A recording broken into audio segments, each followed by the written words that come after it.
And now we are live. And now we can do this one. I think my audio is probably already coming in as well. I'm just setting up on Instagram also. Let's see, expect the money. Hello, as you're coming in, say hello. Next level. Goal setting. There we go. Here we are. Welcome. Super excited to have you here. Let me make sure I mute that so that the reverb doesn't come back in. I am live on YouTube as well as live on Instagram. And I've got my comments that are over here. Y'all, I'm ready. The only thing that I wish that this was up a little bit higher so that let's do this without covering the, there we go. Makes it easier for me to look in the same spot. Just give me a second while I fix this without having anything topple down. So one time I fixed the camera, like I was trying to fix the camera while I was broadcasting, and the whole thing like fell and smacked me on the head. So, oh, and I see we're getting the top of this in the shot. So I'm gonna have to just drop it down just a little bit. There we go. Okay, here, now we're ready. So once I get this set up and going and I get it going the right way, I'm going to be able to just look into one camera and then it'll go on Instagram and it'll go on all the places. But so far we're going with what we got. So welcome EUME TV. Hello, Susan. Thanks for joining. The weather in Atlanta today is not like super exciting. It feels like it's a little overcast, but it's okay. It's warm. I was in Vegas just a couple days ago and it's freezing there. And I was like, it's so much warmer in Atlanta. Take me back. Like I brought shorts. So I brought like my workout shorts. I brought tank tops. And then I brought this zip jacket because it's kind of like my go-to when I travel because it's pretty warm, even though it's like thinner fabric, but it's pretty tight. So it's like pretty warm. And I'm so glad that I had this because I was freezing. So yeah. What's going on? Optimistical Mia, hello. Glad to have you here. So what I wanted to chat about today, happy Saturday. What I wanted to talk about today was I put in the thumbnail, expect the money. And then I put in the title, what's required to reach your next level, which may or may not end up being the final title. And then on Instagram, I put like next level goal setting. But what I really wanted to talk to you about today, what I wanted to chat a little bit more about is just like living in the expectation of more. And maybe that's the title, living in the expectation of more. The reason that this kind of came to mind is I had someone that sent me a salesperson, I'll put it that way. And we've been connected before because I did a program with them. And so they sent me a text and they were like, hey, how's everything going? I've been noticing how you're showing up lately. Good job. Way to go. And I'm like, okay, thanks. And then the question was, so, you should be hitting 100K in a month pretty soon, right? And my initial, like, immediate knee-jerk response was about to be like, well, in case you didn't know, but instead of responding that way, I just gave myself time to just pause and say, how do I want to respond to this? And like, what is causing me to feel like I have to prove something or I have to respond immediately to the question? And my final response ended up just being something, it was like an emoji and like, hey, we'll celebrate, we'll celebrate when I share the news. And like the thoughts that I was having as I was trying to craft my response was like, number one, that goal is so basic.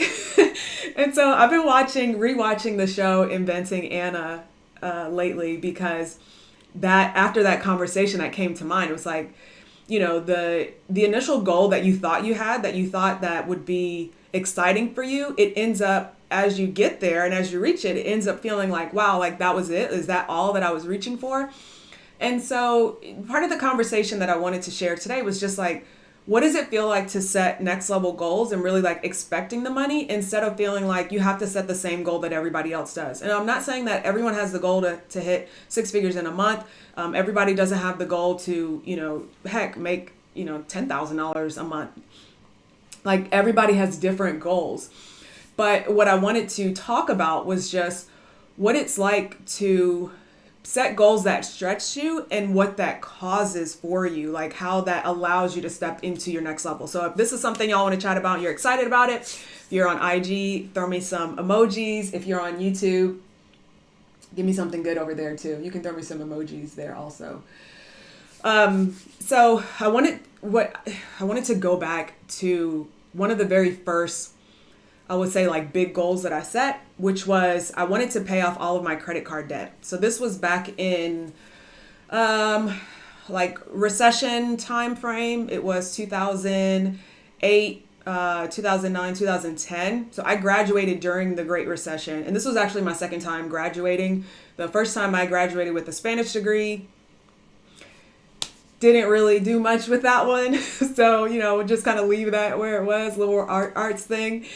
And I decided to go back to school. So when I went back to school, I didn't know that there was a recession coming. A lot of people didn't. And I was just like, okay, well, let me figure out what I want to do. So at first I was going to go back to get a master's of accounting, because I saw that there were a lot of jobs in accounting. I saw that there was a lot of opportunity. So I said, okay, great. I'll do a master's of accounting. And at least I know when I get out, I'll get a job.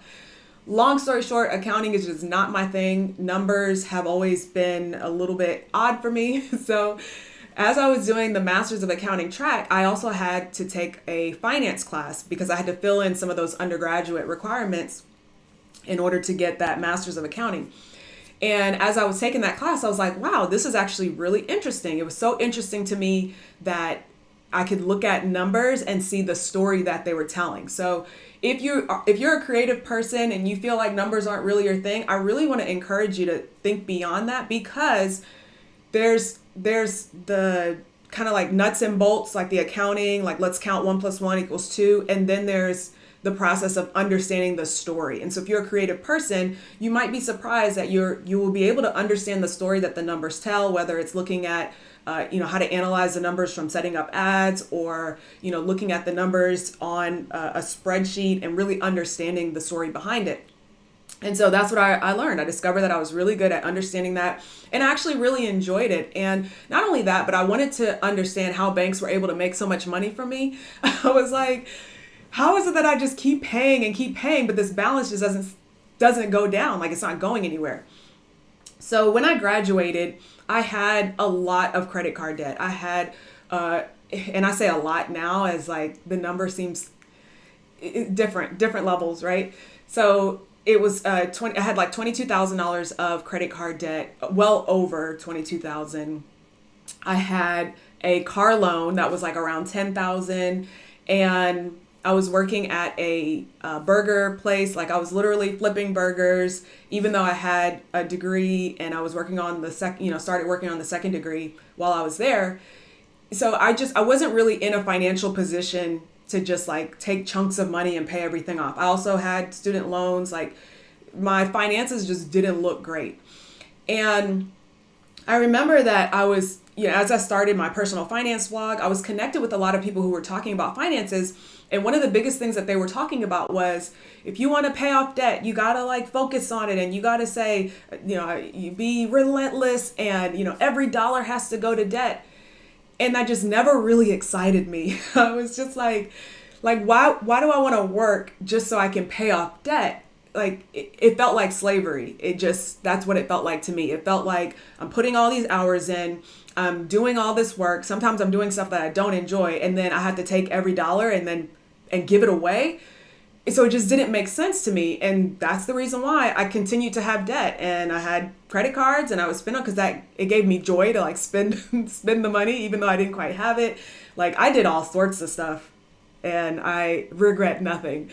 But my point is that the way that I was actually able to pay off the debt is that I set a next level goal. And so that's part of what I want to talk about is if there's something that you want to do, or there's this thing that you want to achieve, sometimes we just set goals that are too small for the big vision that we have. My next level goal was like, before I tell you the goal, at this point, I had finally gotten a full-time job. So I was working in finance, and I got that first job. I was making good money. I was, really satisfied with where I was, and I still had the debt. And I was like putting like small payments on it and just not really caring about it, because once again, it just wasn't exciting to like start paying the debt off. And so I just had it. I was making money and I was fine. And then there was like this point where I said, okay, I think I want more for myself.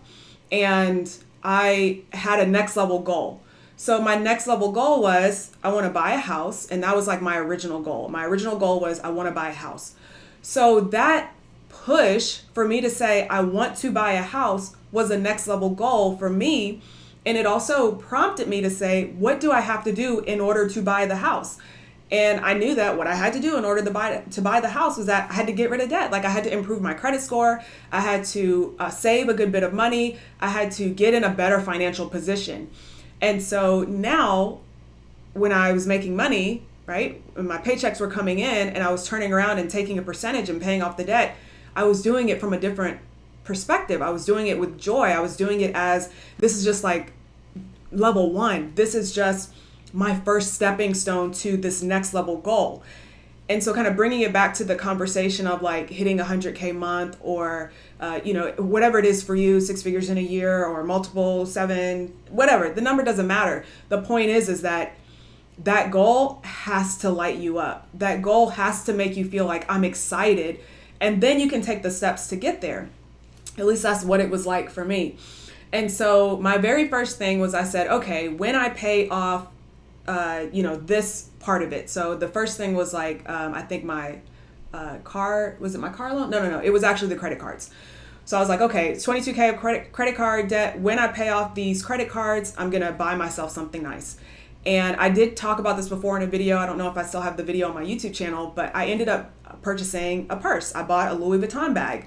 I had always wanted one, and I finally gave myself permission to have one because it was a stepping stone. So notice that like I still didn't have the house. I still didn't have the ultimate goal, but I decided not to wait to enjoy life, to enjoy myself as I was making my way towards the goal. Now that I was focused on, this is my goal, this is what I'm doing, I didn't wait around to say, okay, well, you can buy the purse after you buy the house because you said you wanted the house. Like you're supposed to be putting all your money towards debt, and then you're going to be putting all your money towards savings, and then you're going to be putting your money towards the house. It's like, no, you can have the purse now if you want. Plus, like I found a website where I was able to buy it used, and it was only $300. So it's like, at the time, it was like a lot of money. It's like I'd never spent $300 on a purse before.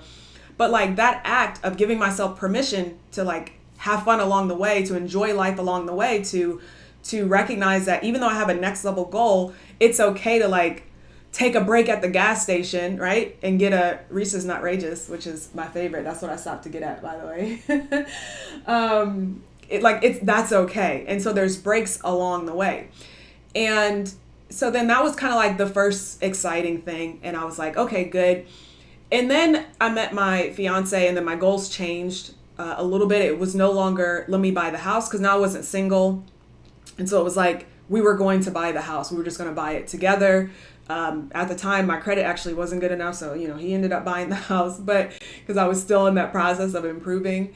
But the point is that I set a new goal because I met him. Now my goal was, I'm ready to get out of this job. Like I wanted to leave the job. I had been at the job at that point for 2-ish years, 2, almost 3. And so I set a new goal of 3 years to freedom. And literally the budget, I didn't call it a budget. I called it 3 years to freedom. And that was all about me finishing off the rest of my, the money that I wanted to put on the car loan. So it was like $10,000 left on the car loan. So it was all about finishing that off. And then also decreasing my expenses so that I was only living off of one paycheck, which at that time I was taking home $1,500 every 2 weeks. So I had to get my expenses down to like $1,500 a month. And so that meant I couldn't have a $300 a month car note, right? So I had to get rid of that. So it was like paying off the car, finalizing that. I had already gotten rid of the credit card debt. So now it's like, okay, let's start stacking this cash. And once again, it was always because there was a next level goal. It wasn't because I was like, okay, I'm going to save money just to save money. And this is the problem that I see a lot of people run into, is that they have this thing that they want to do, but they're only looking at the first level of it. So their statement is something like, I want to have, $50,000 in the bank or whatever. Once again, the number is, choose whatever number you want. So they'll say something like that. And then because that's really only a stepping stone to the thing they really, really want, they just don't get there as fast as they would if they had a next level goal. It's part of the reason that the year that I made my first six figures, I actually wasn't really shooting for six figures. That year I was shooting for 300K. And I remember the previous year I had done like 78. And I was like, okay, that's it. Like, I'm not even going to go to 100K. I'm just going to blast past it and I'll go to 300K.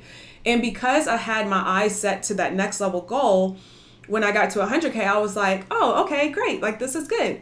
And then the next year I set my goal to 1.2 million. And it was like, I didn't set my goal to something that was just incremental. I set my goal to something that really lit me up. And that's what allowed me to take the steps that I needed in order to get there. And so that was part of the reason why that text message that I got was like a little bit triggering, in the sense of I didn't quite know how to respond right away, because number one, I was like, we're not about to enter into a full conversation about this whole thing. But secondly, it's like, I want it to be like, what makes you think that that's my goal? Like, what makes you think that I'm only looking at the first step to the thing that I ultimately want? Like, what makes you think that I'm okay to settle for that? Like, you don't know me, right? And so if this is something that's resonating with you, it's likely because you have big goals, but you're probably scared to say like, those are my goals. And I think part of the reason that this happens is a lot of times we're allowing other people to damper our goals or tell us like what they should be or shouldn't be, or, oh, how are you supposed to get there? Like, the word how is like the ultimate, like, okay, well, what's your plan? And I'm here to tell you that you don't really need to have a plan. You just need to know what you want and what you desire, because sometimes the plan that you thought you had is not going to be the way that you get there. My ultimate goal, and one thing that I always wanted, was I wanted to be a CEO. And this was way before I started looking at business and doing any of that. Like, I had this vision of me with like a white suit and a briefcase going up some stairs. And I thought that, like, before I thought it was me being in law and like being a partner in a law practice, because I had taken certain classes. I was told that I should be a lawyer. I thought it might be like, oh, me as working my way up in a company. Like, I had no idea it was going to be me as an entrepreneur. And, there's still more life for me to live. So who knows what that might look like going forward. But my point is that you have to choose what you desire for you. Is this making sense to all of you guys? Okay, good. Susan says real talk. So with that said, one thing I'm really excited about is today I'm hosting the quarterly session for our planning session. So we do, and I'll show you the workbooks, annual goal planner. We do for my clients that are in my longer term programs, as well as for individuals who decided to purchase this planner and sign up for the quarterly sessions. We do a quarterly planning session. So today is our session for Q2. And essentially what we do is we look at the previous quarter, what we've done versus like what we wanted to do. And then also we start dreaming for the next quarter and also for the full year. And the reason that I say dreaming is because, once again, it's not about setting goals that are safe or rational or like smart goals. It's about setting that big vision that's going to inspire you to move forward and to take big, bold action. When you take big, bold action, you will get so much closer to those goals that you have. It's kind of like that idea of like shoot for the stars, and then if you land among the clouds, you'll be happy. That's the idea. It's about shooting for the stars. So if this is something that you'd like to join us in, you can go to latisha.tv/annual. Okay, so when you go there, you'll be able to purchase a copy of this planner. It's 163 something pages. It has income tracker, sales tracker, and then it also has our quarterly themes. So each quarter, and this is what I go through with my clients, my mastermind clients, each quarter we have a specific theme. So our theme for Q2 is, I don't know if you can see it, conversions. So our theme for Q2 is conversion. So what does that mean? That means continuing to get the most out of what you already have. Our Q1 theme was growth, and that's really like we just kind of push for that the first quarter. And Q2 is now, okay, let's optimize. Let's make sure we're converting the best way that we can. And so that's what we're going to be having a conversation about today. So we'll start by, first kind of talking about, like I said, some of the goals, some of the things that we wanted to achieve, making sure that we're still on track with what we want to do and what we desire. And it's very conversational. And then from there, I'll be sharing a lesson essentially on conversion and sharing that so that you can kind of start setting your goals. One thing that I do want to say is that it's important, like if this is something you're not doing already, if you're not doing like some sort of quarterly conversation or weekly or monthly or whatever it is, this is a great way to get started. So, okay, let me make sure I said it correctly. So you'll get the book. So the book is first, okay? Then after you purchase this, and you can purchase this whether you decide to join us in the session or not, the second page is the page that has the details on the quarterly planning sessions. So if you choose to join us in the quarterly planning sessions, it's ridiculously amazing value. I won't share the pricing because obviously pricing could and can change, but I think you'll be surprised at how accessible it is. And the reason that I have it that way is because this planning process is really designed to help you expand your idea of what you can have, what you get to have, and what's possible for you. And I know sometimes there's a small mustard seed of a step. And this is an example of like a small mustard seed step. So you can see that it is possible. One thing that I've done my entire business is as I've learned things and as I've grown, I've always turned around to teach. And this season of my life is no different. I'm making some huge leaps that I honestly wasn't even expecting, I'll be honest, at the start of the year. My numbers and my goals that I had set at the start of the year are like a distant memory now, which is really, really cool. And that's part of what I want to share. So if you would like to join us in that, you can go to LaTisha.tv/annual. The first step would be to actually purchase the annual goal planner. And then on the next page, if you'd like to join us in the quarterly planning session, I'll be live today at 2 p.m. And everything's recorded in case you can't join live. That's absolutely fine. I'll send you the recording. And you'll also get the one we did at the start of the year, which is the annual session. Okay, cool. Any questions or anything we got for that? That's all I got for today. This is coming up with captions. That's pretty neat. What's going on? Do we have questions? Oh, how do you gain to develop the new relationships you have? I'm not sure what that question is. And then someone requested to join the live stream on Instagram. It's kind of interesting. So if you go to LaTisha.tv/annual, there we go. You can get the book, and then after that, you'll be invited to join the quarterly planning sessions. And if that's what you'd like to do, you can do that as well. So a couple of things that I have coming up on top of this. I am also hosting the 7-Figure Messenger 3-day intensive again at the end of the month. So I'll be sharing more details on that coming soon. That was a really, really, really cool, expansive session. So just super excited about that. Lots going on right now. So I want to thank you for joining me today. And if you've got any questions, let me know. You guys know where to reach me. You can DM me if you got any questions on this as well. Okay. Thanks so much for joining me. I hope you have a wonderful rest of your day. Bye. I'm not sure which one to hit end on first, so